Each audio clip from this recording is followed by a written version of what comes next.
Can you help us to flesh out and break down what you mean by structured biliteracy to help children access the written language in English? Right. So you mentioned, Lee Branham Martin, actually, he was at the University of Houston. So that was in kind of some of the same sets of it was in the same sets of students that we were working for interventions, some of those same students that are in those studies to describe how phonological awareness, operates across languages.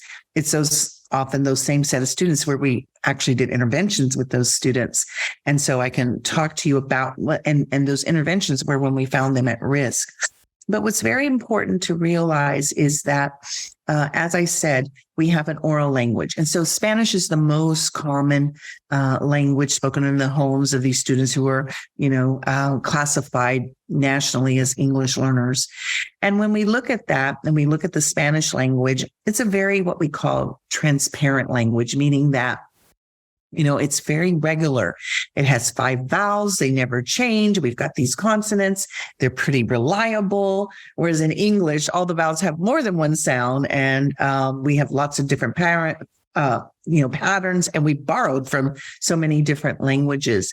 But in there, so Spanish has about, some will say 22 phonemes. Some will say up to 24 phonemes. English has 44 phonemes. Some will say up to 46. No matter how you look at it, English has more phonemes than most languages.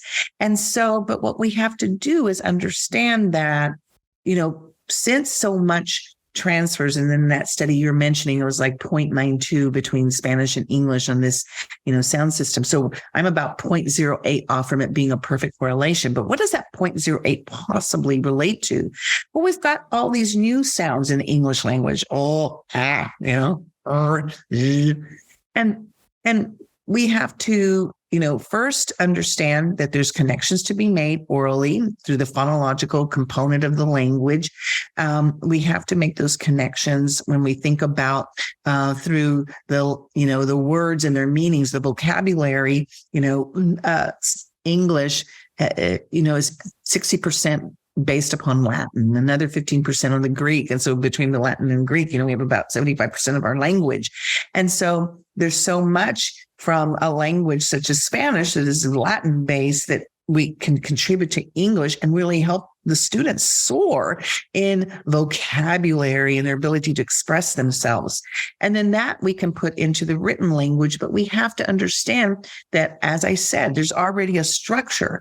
And, for example, we have typical writing patterns and speaking patterns that are not atypical. It's just us overgeneralizing from our home language to the second language, which is a part of second language and second language literacy development. So we capitalize upon that. We celebrate it. We let the students know, good for you. You said this, and that is beautiful. I understood you.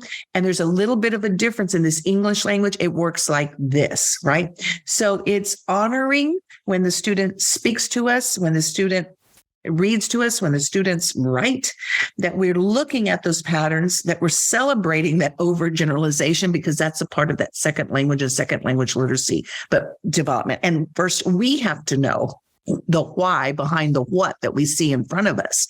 And when we look across our country, less than 3% of teachers are really qualified to work, across these languages with this true specialization in how to meet the needs of these students learning English as an additional language.